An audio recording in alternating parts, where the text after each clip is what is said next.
Hello everyone, welcome to nine star academy. तो finally JoSAA ने अपना शेड्यूल रिलीज कर दिया है। ऑलरेडी कई दिन हो चुके हैं शेड्यूल को रिलीज हुए।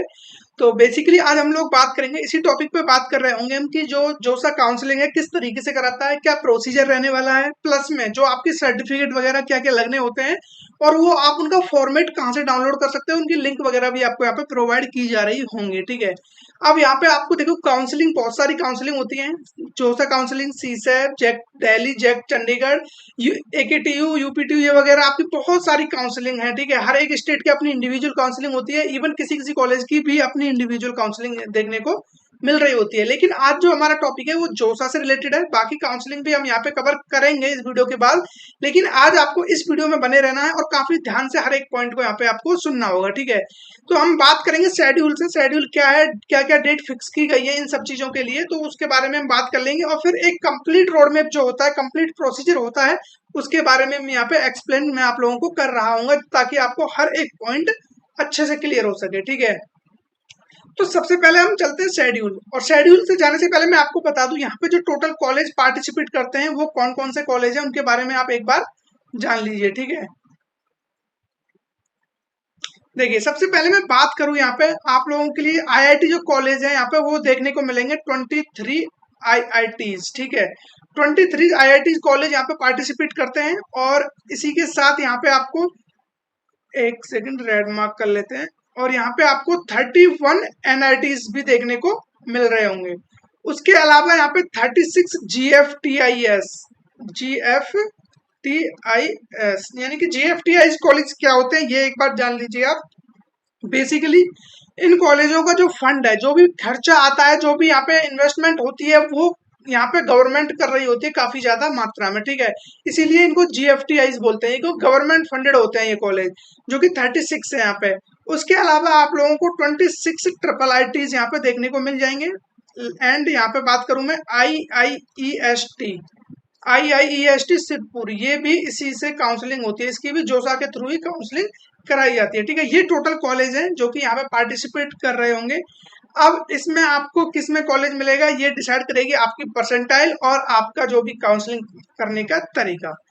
ठीक है। तो सबसे पहले हम जान लेते हैं, एक बार मैं आप लोगों को लेके चलता हूँ जो भी शेड्यूल है इन लोगों का, वो शेड्यूल किस तरीके से है उसके बारे में एक बार हम देख लेते हैं। देखिए, जैसा कि आप लोगों को पता है, जेई एडवांस का एग्जाम हो चुका है 4 जून को। उसके अलावा अब बात करें रिजल्ट की, तो 18 जून को आपका जो रिजल्ट है वो यहाँ पे डिक्लेयर कर दिया जाएगा। अनाउंसमेंट ऑफ, ये देखिए यहाँ पे, announcement of JEE advance 2023 result 18 जून को जैसे ही रिजल्ट आएगा उसके नेक्स्ट डे से आपका रजिस्ट्रेशन 19 जून 2023 को registration and choice filling start यहाँ पे हो जाएगी। ठीक है। तो जैसे रजिस्ट्रेशन होगा उसके तुरंत बाद चॉइस फिलिंग आप लोग कर सकते हो, और चॉइस फिलिंग ही एक ऐसा फैक्टर है जो कि आपको आपके परसेंटाइल पे बेस्ट कॉलेज प्रोवाइड कराता है। अदरवाइज आप काउंसलिंग के थ्रू आपने एक छोटी सी मिस्टेक भी कर दी तो आपका मतलब सीट कैंसिल हो सकती है, या फिर आप किसी एक ऐसे कॉलेज में जा सकते हो जो कि आपको बिल्कुल भी पसंद नहीं था, और आपकी जो रैंक थी जो वो काफी ज्यादा अच्छी थी उस कॉलेज की बजाय। ठीक है। तो ये सारी चीजें हैं। चॉइस फिलिंग आपको बहुत केयरफुली करना है। यदि आपने फर्स्ट टाइम इस फील्ड में आए हो, आपने इससे पहले कभी ऐसी चीजें नहीं की हो, ना कभी देखी हो, तो आप हमसे कांटेक्ट कर सकते हो। कांटेक्ट नंबर मेरा यहाँ पे डिस्प्ले हो रहा होगा, और कमेंट और डिस्क्रिप्शन में भी मैं हर एक डिटेल आपको दे दूंगा वहां पे जो भी चीजें होंगी, और मैं अपने कॉन्टेक्ट्स भी यहाँ पे दे दूंगा आपको, जो भी मेरे मीडिया लिंक्स होंगे। ठीक है। अब बात चॉइस फिलिंग स्टार्ट हो जाएगी, उसके बाद ये चलेगा आपका 19 to 25।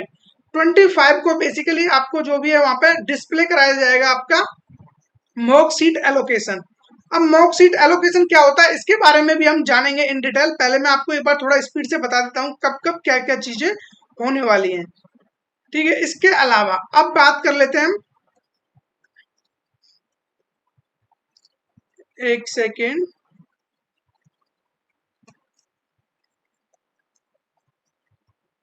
देखिए, 25 को आपका जो भी है डिस्प्ले हो जाएगा मॉक सीट एलोकेशन। उसके बाद 27 को आपका display of mock seat allocation 2।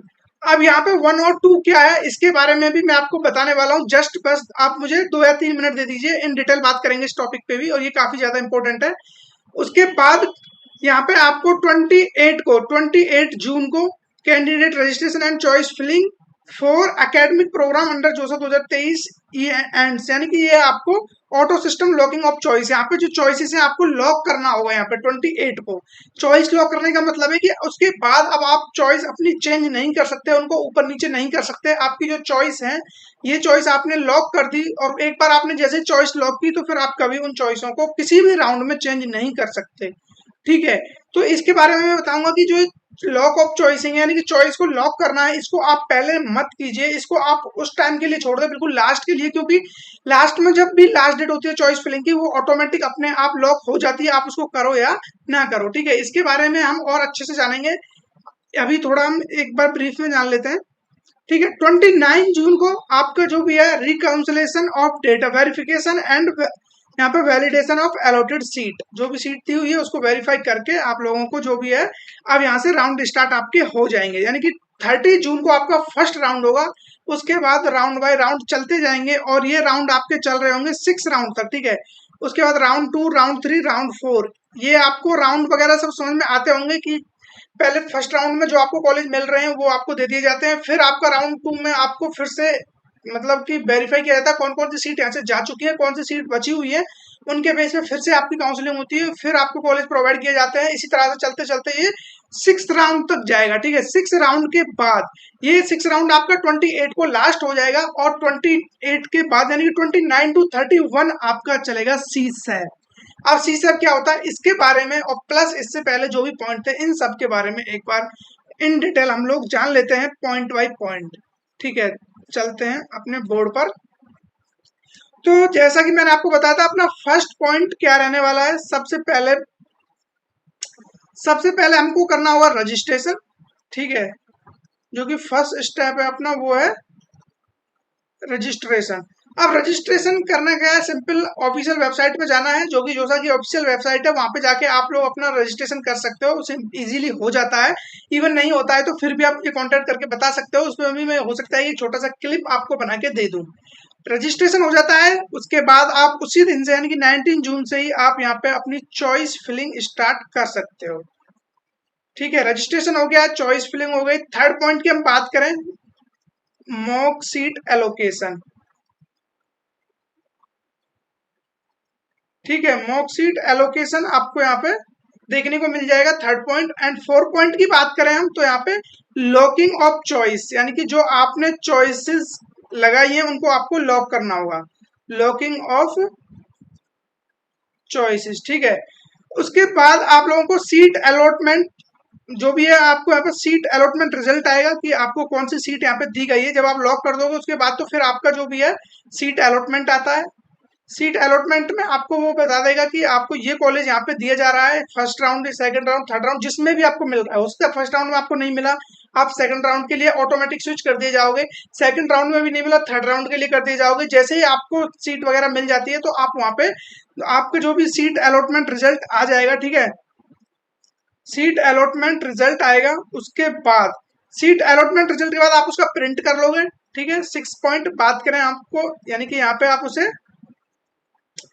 एक सेकेंड, जैसे ही आपका रिजल्ट आएगा सीट अलॉटमेंट का उसे आप प्रिंट कर लोगे। प्रिंट करने के बाद आपको जो भी है डॉक्यूमेंट वेरिफिकेशन के लिए जाना होगा। ठीक है, अब डॉक्यूमेंट वेरिफिकेशन कहाँ पे होता है, किस तरीके से होता है, ये काम इजीली है, कोई दिक्कत नहीं है। डॉक्यूमेंट वेरिफिकेशन के लिए आपको जो भी आपके near by IIT NIT college होगा वहां पे जाके आप अपने डॉक्यूमेंट्स वेरीफाई करा सकते हो। ये नहीं है कि आपको कॉलेज ये प्रोवाइड किया गया तो आप किसी दूसरे कॉलेज में नहीं जा सकते, आप बिल्कुल जा सकते हो, किसी भी एनआईटी आईआईटी कॉलेज में जाके आप अपने डॉक्यूमेंट वेरीफाई करा सकते हो, इसमें कोई बड़ा इश्यू नहीं है। ठीक है, आपको जहां नजदीक लगे, जहां अच्छा लगे, जहां कंफर्टेबल लगे वहां आप जा सकते हो। ठीक है, अब जो लास्ट पॉइंट रह जाता है अपना यहाँ पे 8 पॉइंट, ये है सीट एक्सेप्टेंस।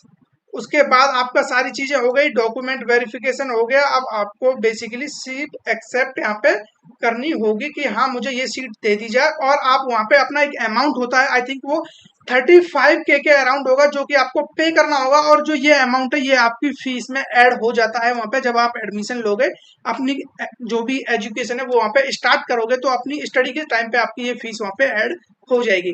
तो ये कंप्लीट प्रोसीजर था। अब हम बात करने वाले थे यहाँ पे, जो हम बोले थे कि मॉक टेस्ट के बारे में हम बात करेंगे कि मॉक सीट अलॉटमेंट क्या होता है। रजिस्ट्रेशन आप ऑलरेडी जानते हो, चॉइस फिलिंग आपको चॉइस रखनी है कि मेरे को फर्स्ट चॉइस में ये क्वेश्चन, मतलब जितने भी कॉलेज, सपोज करो आपके पास 150 कॉलेज है, ठीक है, आपको अब फर्स्ट टू 1 2 3 4 5 इस तरीके से आपको अप टू एंड जितने भी कॉलेज हैं वहां पे आप अपनी चॉइस डालोगे कि मुझे फर्स्ट चॉइस मेरी ये है कि मुझे ये कॉलेज प्रोवाइड किया जाए।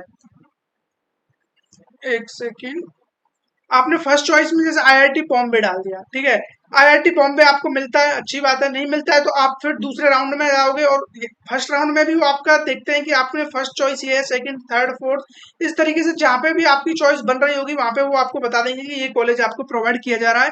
लेकिन मॉक सीट अलॉटमेंट क्या होता है? मॉक सीट में आपका जो भी आपने चॉइसेस डाली, अब वो पिछले डेटा के बेस पे, जो प्रीवियस ईयरों का डेटा होता है उसके बेस पे जो भी जोसा है वो आपको सजेस्ट करता है कि आपके इस चॉइस फिलिंग पे और पिछले डेटा को एनालाइज करके आपकी रैंक पे ये कॉलेज आपको मिल सकता है। इसको बोलते हैं मॉक सीट एलोकेशन, यानी कि एक तरीके से मॉक टेस्ट बोल सकते हो। कि मॉक टेस्ट होता है ना कि उसमें आप, मतलब कि मॉक टेस्ट में क्या करते हैं हम, कोई ऐसा तो नहीं कि एग्जैक्ट पेपर होता है वही एक, हम उसका रिलेवेंट पेपर लेके उसको हम लगाते हैं और प्रैक्टिस करते हैं। तो एज ए प्रैक्टिस के लिए आपको वो क्वेश्चन, वो कॉलेज प्रोवाइड किया जाता है कि ये कॉलेज आपको मिल सकता है। तो आप, ऐसा तो नहीं है कि आपको वो कॉलेज पसंद ना हो, तो यदि ऐसा है तो आप वहां पे अपनी चॉइसेस चेंज कर सकते हो। बेसिकली इसलिए मॉक सीट एलोकेशन दिया जाता है। ठीक है, मॉक सीट एलोकेशन के बाद आपको एक और दिन का टाइम दिया था 25 के बाद, 26 को आप 26 और 25 में आप यहाँ पे चेंज कर सकते हो अपने जो भी सीट चॉइसेस हैं उनको चेंज करने के बाद फिर आपको फिर से जो भी प्रोवाइड किया जाएगा सेकंड राउंड से, मतलब कि मॉक सीट एलोकेशन 2 आएगा, उसमें आपको फिर से बताया जाएगा कि फाइनली आपको ये कॉलेज मिल सकता है। तो आप वहां पे फिर आप अपना लॉकिंग चॉइस कर सकते हो कि हाँ मैं इन चॉइसों को यहाँ पे लॉक करता हूँ, मुझे इस तरीके से मिल जाए, कोई दिक्कत यहाँ पे मुझे नहीं होने वाली है। ठीक है, उसके बाद आपको सीट अलॉटमेंट रिजल्ट आ जाएगा कि आपकी सीट एग्जैक्ट ये सीट आपको दी गई है। उसके बाद आप उसका प्रिंट आउट निकाल के अपने पास रख लेना और लेके अपने सारे डॉक्यूमेंट्स और चल देना भैया आईआईटी की तरफ। ठीक है, क्योंकि लास्ट स्टेप वेरिफिकेशन रह जाता है। अब डॉक्यूमेंट्स पे बात आ जाती है कि यार डॉक्यूमेंट्स वर्ड छोटा है अपने आप में, लेकिन डॉक्यूमेंट्स क्या क्या लगने वाले हैं ये भी अपने आप में बहुत बड़ी चीज है। ठीक है, क्योंकि आप लोग एक डॉक्यूमेंट्स भी मिस कर देते हो, या आपसे आपके पास वो डॉक्यूमेंट नहीं है, या आपके पास वो डॉक्यूमेंट गलत है, या बेसिकली कभी ऐसा होता है कि आपने चॉइस फिलिंग वगैरह ये सारी चीजें आप एक कोटा के थ्रू ले रहे हो, अपने एक रिजर्वेशन के थ्रू ये चीजें ले रहे हो आप, कि मेरा ओबीसी या एससी एसटी जिस कैटेगरी के अनुसार आ रहा है वो उस तरीके से आपको चीजें दी जा रही हैं, और लास्ट में पता चला कि जो आपके पास उसका तो एक वैलिड सर्टिफिकेट ही नहीं है, वो सर्टिफिकेट जो भी है भी तो वो वैलिड नहीं है, वो ऐसे ही बनवा लिया किसी से। तो जो भी सर्टिफिकेट है इसका प्रॉपर फॉर्मेट, प्रॉपर डेट, हर चीज का होना काफी ज्यादा यहाँ पे जरूरी हो जाता है। अगर आप अपनी मतलब रैंक पे बेस्ट कॉलेज आपको चाहिए तो इनका भी आपको ध्यान, जितना चॉइस फिलिंग का यहाँ पे योगदान होता है कहीं उससे ज्यादा आपके डॉक्यूमेंट्स का यहाँ पे देखने को मिल रहा होता है, क्योंकि डॉक्यूमेंट्स नहीं है तो आपकी सारी चीजें होने के बाद भी आपको रिजेक्ट कर दी जाएगा और आपकी सीट कैंसिल यहाँ पे हो जाएगी। ठीक है, ये चीज आप बड़े अच्छी तरीके से ध्यान रखना, डॉक्यूमेंट्स क्या क्या लगने वाले हैं। मैं इस डॉक्यूमेंट्स के ऊपर एक वीडियो और लेके आने वाला हूँ, क्योंकि अब मैं इसमें इसका पूरा करूंगा तो ये सारा कचरा हो जाएगा और कुछ भी यहाँ से लेके आप नहीं जा पाओगे। क्योंकि अभी आप जो प्रोसेस आपको समझ में आई है इसी को आप माइंड में रखो तो ये काफी ज्यादा बड़ी बात है, क्योंकि आप फर्स्ट टाइम देख रहे हो तो ये पॉइंट्स भी आपको याद रखना है, इनके बारे में सोचना और थोड़ा एनालिसिस करना भी जरूरी होता है। ठीक है, हम अगले वीडियो में बात करेंगे इस टॉपिक पे कि आपको किस रैंक तक जोसा के थ्रू जाना चाहिए। और हाँ, एक चीज और बता दूं, रजिस्ट्रेशन वगैरह सब कुछ टोटली फ्री है, आपसे कोई किसी तरह का चार्ज यहाँ पे नहीं किया जाएगा। जब आपको फाइनली सीट मिल जाती है तब आपको वहां पे सीट एक्सेप्टेंस फीस देनी होती है बस, उससे पहले आपको कोई चार्जेस नहीं देने, आप आराम से काउंसलिंग में बैठ सकते हो। लेकिन काउंसलिंग में वही बैठे जिसको पता है कि एटलीस्ट मुझे कुछ ना कुछ तो यहाँ पे मिल ही जाएगा। अब जिसको पहले से पता है कि मेरे को यहाँ पे कुछ नहीं मिलने वाला है, कॉलेज वगैरह मिलेगा नहीं है, वो फालतू में अपना टाइम दे रहा है, प्राइवेट कॉलेज छोड़ छाड़ के वो अपना कहीं और उसको मिल सकता था, किसी और काउंसलिंग को छोड़ के वो यहाँ पे टिका हुआ है, राउंड को चेक कर रहा है और उसको पता है कि मेरी रैंक आ रही है 3 लाख और 4 लाख, तो कहाँ से उसको यहाँ पे कॉलेज देखने को मिल रहा होगा। ठीक है, तो ये चीजें भी काफी ज्यादा समझदार लोगों के लिए ही है, क्योंकि वो ऐसा नहीं है कि कोई भी आके यहाँ पे लग जाए। तो अपना देख के थोड़ा, फ्री का मतलब ये नहीं है कि आप अपना टाइम, तो आपका फ्री नहीं है ना, वो तो आप यहाँ पे नहीं दे सकते ना, वो आप अपना अच्छी जगह दोगे, आप अपनी रैंक पे और बेस्ट कॉलेज देखोगे, किसी और काउंसलिंग के थ्रू देखोगे। ठीक है, बेसिकली वैसे भी हम आप लोगों के लिए हर एक काउंसलिंग लेके आ रहे होंगे, उस चीज की आप टेंशन मत लो। ठीक है, इसके अलावा मैं डॉक्यूमेंट्स के लिए एक वीडियो लेके आ रहा हूँ, डॉक्यूमेंट्स में आपके आधार कार्ड से लेके आपका जो भी फाइनल, आपको जो भी सीट एक्सेप्टेंस के बाद आपको सर्टिफिकेट मिलता है, वहां तक हम आपको लेके जाएंगे हर एक डॉक्यूमेंट्स के साथ। आप चाहे फिर किसी भी कैटेगरी से बिलोंग करते हो, और आप मुझे कमेंट में अपना बता दीजिए क्या आपकी रैंक आ रही है, उस रैंक के बेस पे मैं आप लोगों के लिए कुछ ना कुछ यहाँ पे लेके आ रहा हूँ। क्योंकि जब तक मुझे पता नहीं चलेगा कि मेरे जो भी चाहने वाले हैं, मेरी ऑडियंस है, वो मुझसे क्या चाहती है, क्या जानना चाहती है, क्या उनको चाहिए, तो मैं फिर कैसे प्रोवाइड करूंगा। ठीक है, तो कमेंट बॉक्स आप लोगों के लिए खुला है, और आप इसमें जो भी है आप अपने विचार रख सकते हो और अपनी क्वारीज रख सकते हो, और उनका मैं सॉल्यूशन आप लोगों को दे रहा हूँ, या तो कमेंट में, या फिर आप मुझे व्हाट्सएप पे भी कांटेक्ट कर सकते हो। नंबर यहाँ पे डिस्प्ले हो रहा होगा, 9983219978। ओके, तो मिलते हैं फिर किसी ऐसे इंटरेस्टिंग टॉपिक के साथ। Till then keep learning and keep exploring.